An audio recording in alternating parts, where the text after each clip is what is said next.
طبعا متحف المصري الكبير حاجة النهاردة فرحة للمصريين وفرحة للوطن العربي، هدية لمصر وهدية للعالم.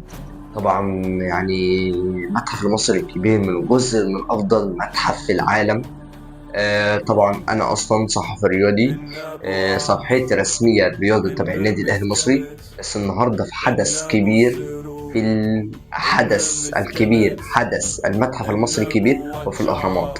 طبعا من جزء أكبر أجزاء في العالم. يعني حاجة احنا شفنا المتحف وشفنا الأهرامات، اتبهرت جدا، اتبهرت بإجدادي.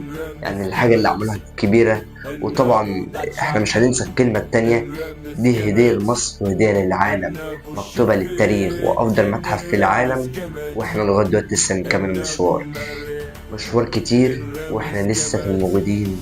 أجدادنا وأجدادنا أجداد أجدادنا بنحقق أحلامهم دلوقتي أهو، وبنعمل متحف المصري الكبير. ننزل نعمل سبسكرايب، ويبقى آخر يوم لينا على المتحف المصري الكبير.